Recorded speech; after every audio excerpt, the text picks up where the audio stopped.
मुख्यमंत्र्यांसह सर्व मंत्र्यांच्या ताफ्यामधील वाहनांची संख्या अर्ध्यावर ठेवण्यात आली आहे। उच्चस्तरीय बैठकीनंतर मुख्यमंत्र्यांनी हा निर्णय घेतलाय। मंत्री अधिकाऱ्यांनी किमान एक दिवस सार्वजनिक वाहतूक वापरा असं फडणवीस म्हणाले, तर उच्चस्तरीय बैठकीनंतर मुख्यमंत्र्यांच्या ताफ्यातील वाहनामध्ये घट करण्यात आली आहे। पंतप्रधान मोदींच्या ऊर्जा बचतीच्या आवाहनानंतर मुख्यमंत्री फडणवीसांनी मोठे निर्णय घेतलेत। मुख्यमंत्र्यांसह सर्व मंत्र्यांच्या ताफ्यातील वाहनांची संख्या अर्ध्यावर आणण्यात आली आहे। मुख्यमंत्र्यांनी स्वतः अंमलबजावणी करून याची सुरुवात केली। पनवेलच्या कार्यक्रमासाठी जाताना मुख्यमंत्र्यांनी आपल्या ताफ्यातील गाड्यांची संख्या अर्ध्यावर आणली। बाहेरच्या प्रवासात असताना ताफ्यातील वाहनांची संख्या निर्धारित संख्येपेक्षा अधिक नसेल याची जबाबदारी संबंधित पोलीस आयुक्त किंवा पोलीस अधीक्षकांची असेल, असंही मुख्यमंत्र्यांनी सांगितलं। मंत्री आणि अधिकाऱ्यांचे विदेश दौरे रद्द करण्याच्या सूचना मुख्यमंत्र्यांनी दिल्या। अत्यावश्यकता सोडून मंत्र्यांच्या विमान आणि हेलिकॉप्टर वापरावर बंदी घालण्यात आली आहे। गरज असेल तेव्हा मंत्र्यांनी नियमित विमान सेवेचा वापर करावा असे आदेश देण्यात आलेत। मंत्री आणि अधिकाऱ्यांनी एक दिवस सार्वजनिक वाहतुकीने प्रवास करण्याचे निर्देश देण्यात आलेत। पहिल्या टप्प्यात किमान एक दिवस प्रयोग करावा असंही सांगण्यात आलंय। मंत्र्यांनी व्हिडिओ कॉन्फरन्सिंगच्या माध्यमातून बैठका घ्याव्यात असेही निर्देश देण्यात आलेत। अधिकाऱ्यांना बैठकांना बोलावण्याऐवजी व्हिडिओ कॉन्फरन्सिंगचा वापर करावा असंही सांगण्यात आलंय। ऊर्जा बचतीसाठी अनावश्यक फ्लेक्सवरील कारवाई वाढवावी असेही आदेश देण्यात आलेत। पंतप्रधान मोदींच्या आवाहनानंतर राज्यातही मंत्र्यांच्या ताफ्यातील वाहनं कमी करण्याचा निर्णय घेण्यात आलाय। मंत्री आणि अधिकाऱ्यांनी आगामी सर्व परदेश दौरे रद्द करावेत असे आदेश मुख्यमंत्री फडणवीसांनी दिलेत। जे दौरे मंजूर झालेले आहेत ते दौरेही रद्द करण्याचे आदेश फडणवीसांनी दिलेत। निर्देश म्हणण्यापेक्षा हे समजून घेण्यासाठी सारखं आहे, कारण देशाचे पंतप्रधान नरेंद्र मोदी साहेबांनी जे केलेलं आव्हान आहे इलेक्ट्रिकल व्हेकलचं असू दे किंवा आपल्या ताफा कमी करण्याचा असू दे, तर आम्ही सगळी त्याची अंमलबजावणी करतो। हे 2 दिवसाचं दिखावा करायचा प्रयत्न करतील, कारण की यांना सत्ता भोगायची एनकेन प्रकारे या पद्धतीने या सरकारमधल्या सगळ्या लोकांची मानसिकता आहे। आज जगासमोर संकट आहे, केवळ भारतासमोर नाही आहे। महाराष्ट्रामध्ये देखील आम्ही निर्णय केलेला आहे। मुख्यमंत्र्यांसहित मंत्र्यांचे कॉन्व्हॉय हे छोटे आम्ही करतो। विदेश यात्रांवर अधिकारी असतील किंवा मंत्री असतील निर्बंध आम्ही आणतो।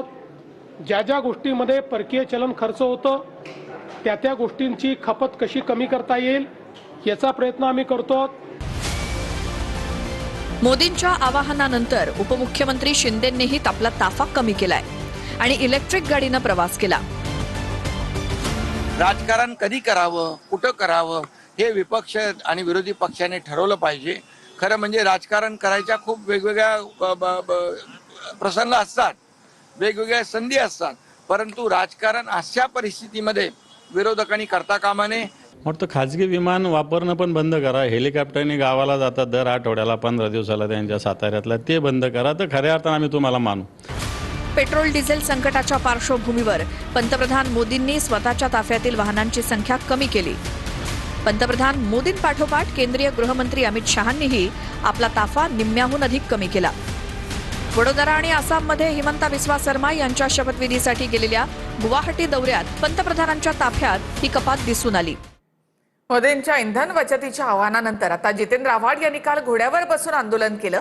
या आंदोलनावरून सत्ताधाऱ्यांनी त्यांच्यावर हल्लाबोल केलाय। आव्हाड घोड्यावर बसले हा घोड्याचा अपमान असल्याची टीका सदाभाऊ खोत यांनी केली। मोदींचं आव्हान तुम्हाला काय कळणार? गधा क्या जाने गुड क्या चीज होती है। तुम्ही ज्या घोड्यावर बसला आहात तो खऱ्या अर्थानं त्या घोड्याचाही अपमान आहे। याच घोड्याच्या पाठीवर बसून इतिहास घडला आणि महाराष्ट्र ताठ मानेनं उभा राहिला, अनर राष्ट्रही उभं राहिलं। मग आता मंत्र्यांना पण आम्ही सांगणार की तुम्ही बंगल्यातनं गाडीने नाही जायचं, घोड्यावर बसायचं, गाडीवर बसायचं, बैलगाडीवर बसायचं आणि मंत्रालयात जायचं। त्या पक्षीय दृष्टिकोनातून बघाल तर तुम्ही भारतीय म्हणून तुमच्या ओळखीवर प्रश्नचिन्ह निर्माण होतो। या वेळेला तुम्हाला जनतेनं घोड्यावर बसवलंय, तुम्ही अशाच पद्धतीची नौटंकी केली तर पुढच्या वेळेला जनता तुम्हाला खाली उतरवल्याशिवाय राहणार नाही। तेल कमी वापरा। महाराष्ट्रामध्ये सर्वाधिक तेल चंद्रकांत पाटील वापरतात, एवढं डोक्याला तेल लावतात। आता मला माहित नाही उद्यापासून ते तेल वापरणार, केस कापणार, काय करणार माहित नाही मला, पण त्यांनी पण तेल वापर कमी करावा आता केसाला। सल्ला तुम्ही देतात ते ऐकतील. नाही आम्ही कोणाला सल्ला देत नाही. सल्ला मी फक्त मोदींचा ऐकला म्हणून घोड्यावर बसलो. त्याने उंटावर बसायला पाहिजे होतं, कारण ते ज्या समूहाला ते रिप्रेझेंट करतात तर तो समूह उंटावरून प्रवास करतो. ते चुकून घोड्यावर गेले. घोडा म्हटल्यानंतर ते छत्रपती शिवाजी महाराजांपर्यंत आलं ना, तर ते कुठे छत्रपती शिवाजी महाराजांना मानतात? तर ते ज्यांना मानतात त्यांचं वाहन उंट आहे, त्यामुळे ते उंटावर बसतात. एमआयएमचे नगरसेवक मतीन पटेलच्या घरावर बुलडोझर चालवण्यात आलेलं आहे. छत्रपती संभाजीनगरच्या नारेगावमध्ये पालिकेच्या अतिक्रमण विरोधामध्ये पालिकेनं ही कारवाई केली आहे. निदा खानला लपवलेल्या घरावर पालिकेनं बुलडोझर कारवाई केली. छत्रपती संभाजीनगरचा एमआयएमचा नगरसेवक मतीन पटेलच्या घरावर बुलडोझर चाललाच.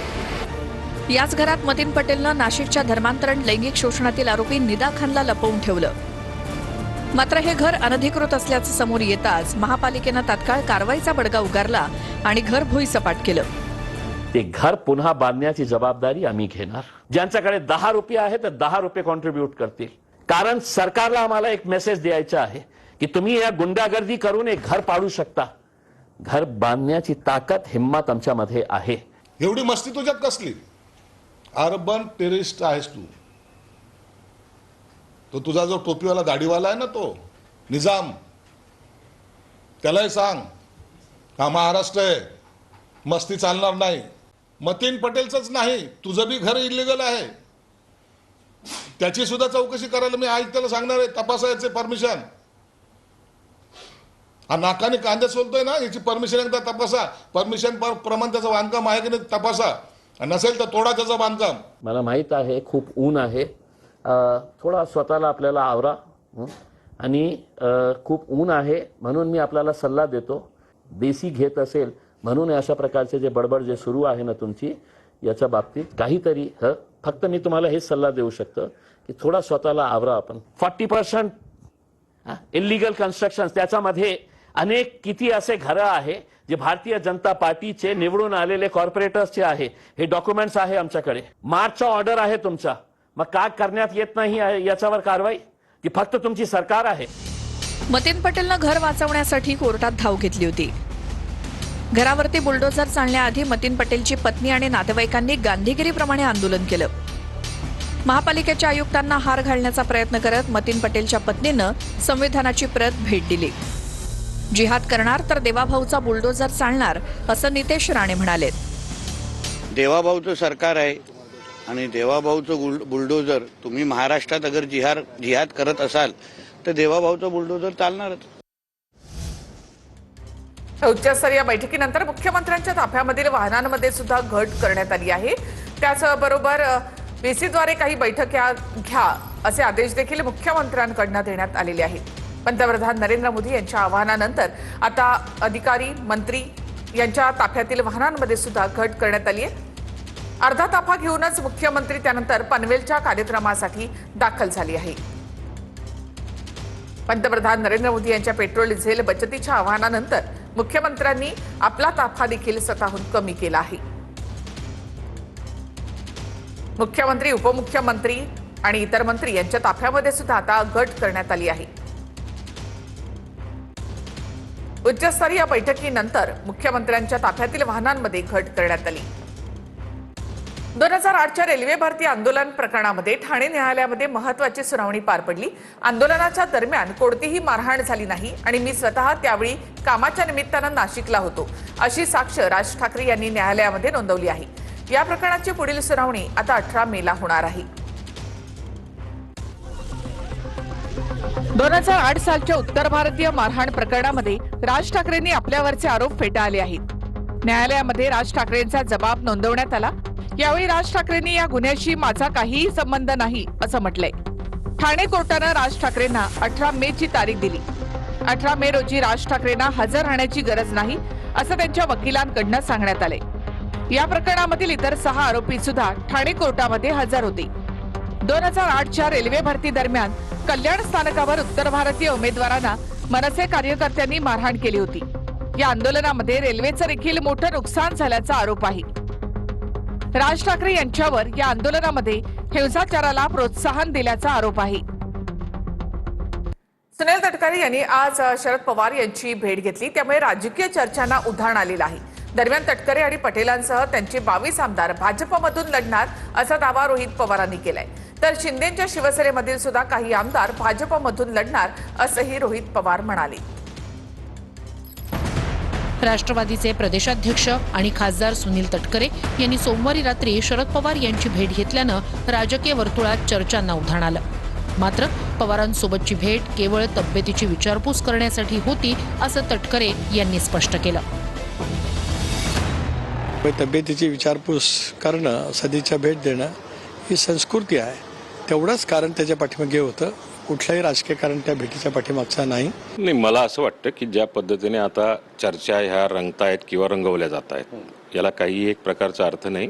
मला वाटतं की शरद पवार साहेबांच्या आणि तटकरेंच्या भेटीबद्दल राजकीय वावड्या उठवणे चुकीचं आहे. आज जाऊन कदाचित सिल्वर ओकचा चहा त्यांना आवडत असावा सुनील तटकरेंना, आणि तो जुनं कधीतरी वर्षापूर्वी चहा पिला असेल, चहा प्यायला गेले असतील, आणि चहा पित असताना कदाचित त्यांना वेगळा मेसेज त्यांच्याच पक्षाच्या प्रमुखांना द्यायचा असावा. सुनील तटकरे आणि प्रफुल्ल पटेलांसह 22 आमदार भाजपमधून लढणार असा खळबळजनक दावा रोहित पवार यांनी केलाय. शिंदेच्या शिवसेनेचेही काही आमदार भाजपमधून लढतील असा दावा रोहित पवार यांनी केलाय. दरम्यान आम्ही सुनेत्रा पवार यांची साथ सोडणार नाही, रोहित पवार यांचं भविष्य एक दिवस खोटं ठरेल असं म्हणत अनिल पाटील यांनी पलटवार केलाय. सुनील तटकरे असतील नाहीतर प्रफुल्ल पटेल असतील, काही झालं तरी भाजपमधूनच लढणार आहे. उगाच आपण इथे टाइमपास करत बसायचं कशाला? त्यांचं ठरलेलं आहे ऑलरेडी. ते ठरलेत आणि 22 आमदारांचं ठरलेलं आहे. त्याच्याबरोबर एकनाथ शिंदे साहेबांच्या काही आमदारांचं ठरलेलं आहे. भाजपलीच ट्रॅप लावलेला आहे आणि त्या ट्रॅपमध्ये बरेच आमदार हे अडकलेले असं कुठेतरी लोकांची चर्चा आहे. घड्याळ पण आणि धनुष्यबाण पण दोन्ही मिळून 40 आहेत. विषय एवढाच आहे की लोक आहेत जी संपर्कात आहेत. कार्यकर्त्यापासून तर आमदारापर्यंत एकही व्यक्ती, नेत्यांपर्यंत आम्ही सुनेत्रा वहिनींची साथ सोडणार नाही, हे मात्र निश्चित आहे. सुनेत्रा पवार यांच्या समोर तटकरे आणि पटेल यांच्याकडनं नाराजी व्यक्त करण्यात आल्याची माहिती सूत्रांकडनं मिळते. राष्ट्रीय कार्यकारिणीमधून वगळल्याच्या चर्चेनंतर नाराजीच्या चर्चा आहे. दरम्यान आसामवरून परतताना पटेल आणि तटकरे यांनी सुनेत्रा पवार यांच्यासोबत प्रवास करणं देखील टाळलं अशी माहिती सूत्रांकडनं मिळते. अजित पवारांच्या राष्ट्रवादीच्या कार्यकारिणीतून तटकरे आणि पटेलांना वगळल्याची चर्चा आहे. यावरून आता उपमुख्यमंत्री सुनेत्रा पवारांसमोर तटकरे आणि पटेलांनी नाराजी व्यक्त केल्याची सूत्रांची माहिती आहे. सूत्रांच्या माहितीनुसार राष्ट्रीय कार्यकारिणीमधून वगळल्याच्या चर्चेनंतर तटकरे आणि पटेलांनी नाराजी व्यक्त केली आहे. गुवाहाटीच्या हॉटेलमध्ये दोघांकडून उपमुख्यमंत्री सुनेत्रा पवारांची भेट घेण्यात आली. या भेटीत यादी कुणी बनवली असा सवाल तटकरे आणि पटेलांनी केल्याची सूत्रांची माहिती आहे. तर आमचीच नावं यादीत नाही आहेत अशा शब्दात दोघांकडूनही नाराजी व्यक्त करण्यात आली. पटेल आणि तटकरे यांच्या नाराजीनंतर सुनेत्रा पवारांकडून एक ट्विट करण्यात आलं. सुनेत्रा पवारांकडून यादीत तांत्रिक चूक असल्याचं ट्विट उपमुख्यमंत्री सुनेत्रा पवारांनी केलं. सुनेत्रा पवारांच्या या ट्विट नंतर सुद्धा नाराजी दूर झाली नसल्याची सूत्रांची माहिती आहे. तर पटेल आणि तटकरेंनी सुनेत्रा पवारांसोबत प्रवास करणंही टाळलंय. आसामवरून परतताना तटकरे आणि पटेलांनी एकत्र प्रवास केलाय. तर आसाम दौऱ्यानंतर सोमवारी रात्री सुनील तटकरेंनी शरद पवारांची भेट घेतली आहे. तब्बल 3 वर्षांनंतर तटकरेंनी शरद पवारांची भेट घेतली. पुण्यामधल्या पंप चालकांना पेट्रोल डिझेलचा पुरवठा कमी होतोय. दिवसाला एकच टँकर आणि त्यामुळे पुरवठा साखळीवर त्याचा परिणाम झालाय. पुण्यातील पेट्रोल पंप चालकांना इंधनाचा पुरवठा कमी प्रमाणात होतोय. पेट्रोल आणि डिझेलचा एकच टँकर दिवसाला मिळत असल्यानं पुरवठा साखळीवरही परिणाम झालाय.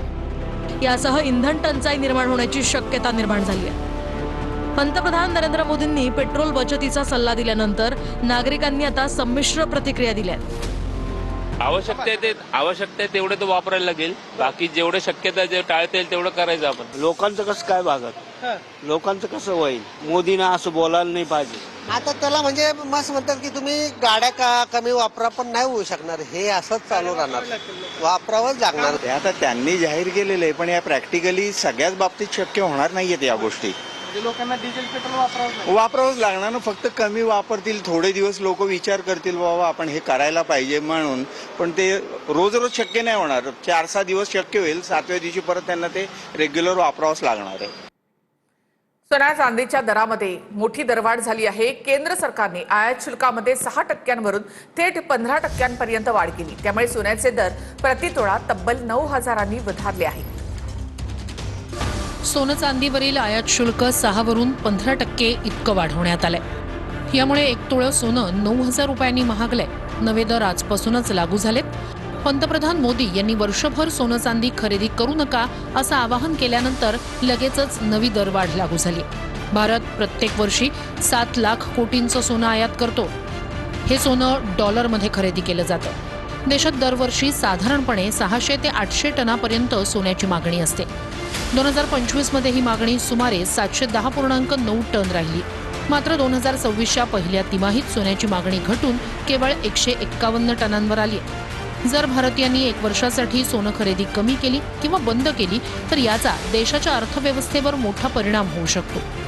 भारत आपल्या गरजेपैकी बहुतांश सोनं परदेशातून आयात करतो. त्यामुळे आयात कमी झाल्यास सरकारचं परकीय चलन मोठ्या प्रमाणात वाचू शकतं. यामुळे व्यापारी तूट कमी होईल, रुपयाला मजबूती मिळू शकते आणि देशाच्या अर्थव्यवस्थेवरही सकारात्मक परिणाम दिसून येऊ शकतो. नीट पेपरफुटीचं नाशिक कनेक्शन समोर आलेलं आहे. त्यानंतर नाशिकमधून एकाला अटक करण्यात आली असून राहुरीमधून सुद्धा एकाला ताब्यात घेण्यात आलेलं आहे. नीट पेपरफुटीचं नाशिक कनेक्शन समोर आलंय. नाशिकमधील प्रिंटिंग प्रेस या प्रकरणाच्या केंद्रस्थानी असल्याचा संशय सीबीआयला आहे. सूत्रांच्या म्हणण्यानुसार नीटच्या प्रश्नपत्रिकेची छपाई नाशिकमधल्या प्रिंटिंग प्रेसमध्ये झाली होती.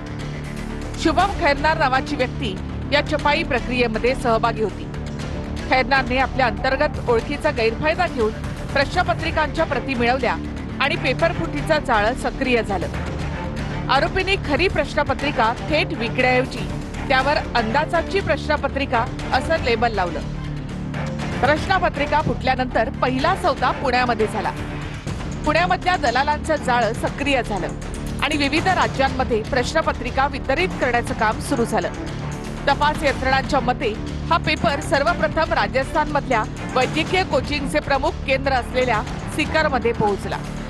परीक्षेपूर्वी सिकरमधल्या अनेक विद्यार्थ्यांना तोच पेपर उपलब्ध करून देण्यात आला होता. हे जाळं टेलिग्रामच्या माध्यमातून देशभरात पसरलं. हे नेटवर्क महाराष्ट्र, राजस्थान, दिल्ली, बिहार आणि आंध्र प्रदेशसह अंदाजे 10 राज्यांपर्यंत पोहोचलं होतं. सर्वात धक्कादायक बाब म्हणजे परीक्षेच्या सुमारे 3 आठवडे आधीपासूनच ही प्रश्नपत्रिका सर्वत्र व्हायरल होत होती. परीक्षेनंतर जेव्हा प्रश्नपत्रिकेची तुलना केली गेली, व्हायरल झालेल्या अंदाजित प्रश्नपत्रिकेमधील 120हून अधिक प्रश्न हे मूळ प्रश्नपत्रिकेशी तंतोतंत जुळत होते. सीबीआयनं या प्रकरणामध्ये नाशिकमधून शुभम खैरनार या तरुणाला अटक केली. तर अहिल्यानगरच्या राहुरीमधून धनंजय लोखंडे या युवकालाही ताब्यात घेण्यात आलं. पुण्यामधल्या कात्रजमधून मनीषा वाघमारे या महिलेला सुद्धा ताब्यात घेण्यात आलं आहे. नेट पेपरफुटी विरोधामध्ये मुंबईतल्या सीईटी सेल कार्यालयासमोर युवक काँग्रेसनं आंदोलन केलं. पुण्यामध्ये शरद पवारांच्या राष्ट्रवादीने बालगंधर्व चौकामध्ये आंदोलन केलं.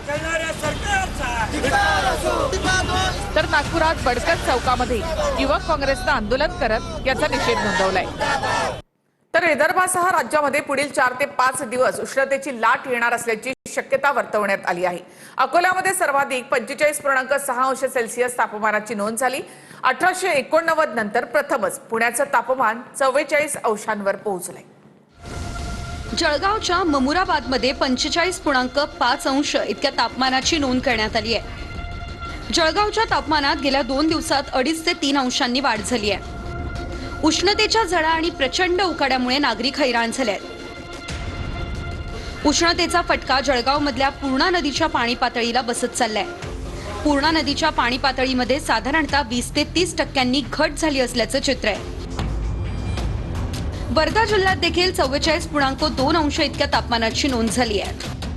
मागील 2 दिवसांपासून तापमानात वाढ झाली आहे. उन्हाच्या तीव्र झळा बसत असल्यानं प्रशासनाकडून नागरिकांना काळजी घेण्याचं आवाहन करण्यात येत आहे. नंदुरबार जिल्ह्यामध्ये तापमानात काहीशी घसरण होऊन 43 अंश इतक्या तापमानाची नोंद झाली आहे. तर गेल्या 2 दिवसांपासून नंदुरबार जिल्ह्यात 45 अंश इतकं तापमान होतं. उष्णतेची तीव्रता कायम असल्यानं नागरिक हैराण झालेत. शहरात सकाळपासून अधूनमधून ढगाळ वातावरण असलं तरी पुढील काही दिवस तापमान आणखी वाढण्याची शक्यता आहे. स्तरीय बैठकीनंतर मुख्यमंत्र्यांच्या ताफ्यातील वाहनांमध्ये घट करण्यात आली आहे. ताफ्यामधील वाहनं कमी करण्याच्या निर्णयाची मुख्यमंत्र्यांकडनं अंमलबजावणी करण्यात आली आहे. अर्धा ताफा घेऊन मुख्यमंत्री पनवेलच्या कार्यक्रमासाठी दाखल झाले.